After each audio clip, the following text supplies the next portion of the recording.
In Freida McFadden's psychological thriller The Boyfriend, 34-year-old Manhattan resident Sydney Shaw navigates the frustrating world of online dating using an app called Cinch, which leads to a terrifying date with an aggressive man named Kevin who refuses to leave her alone.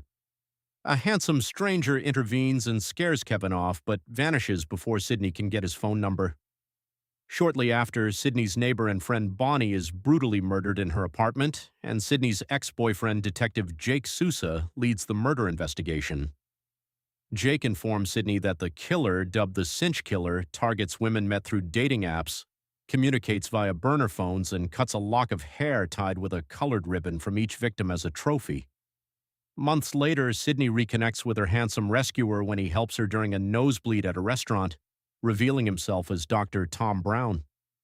They begin dating, but Sydney notices several concerning red flags, including Tom's use of burner phones, secrecy regarding his employment, and strange contradictions about his past.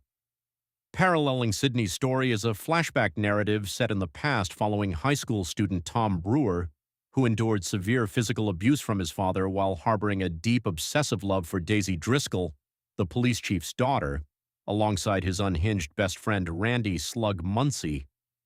When Tom's father made sexually aggressive threats toward Daisy, Tom snapped, stabbed him, and slit his throat, after which Slug helped him hide the body. When two high school girls, Brandy and Allison, subsequently vanished and were found dead, suspicion fell on Tom and Slug, but Tom eventually discovered Slug dead and Daisy holding the gun, revealing that Daisy was a violent psychopath who murdered Brandy out of jealousy, killed Allison to protect Tom's secret, and executed Slug to frame him. In the present timeline, Sydney grows increasingly paranoid that Tom is the Cinch Killer. She steals a water bottle from Tom and hands it to Jake for fingerprint testing, which comes back as a direct match to fingerprints left at Bonnie's murder scene and another victim's home. However, the police are forced to release Tom when he produces airtight hospital alibis for the exact times of the murders.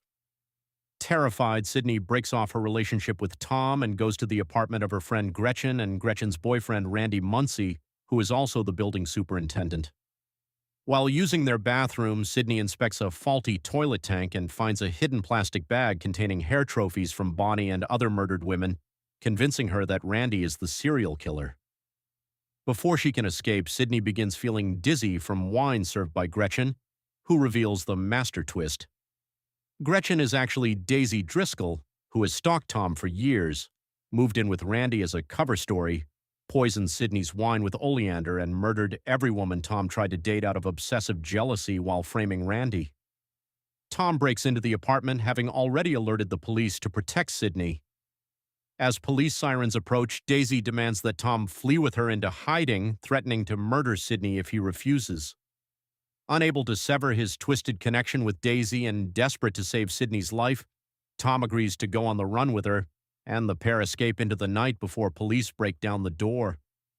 Sydney survives the poisoning, Randy's framing is exposed, and Sydney rekindles her relationship with Jake as Tom and Daisy remain missing fugitives.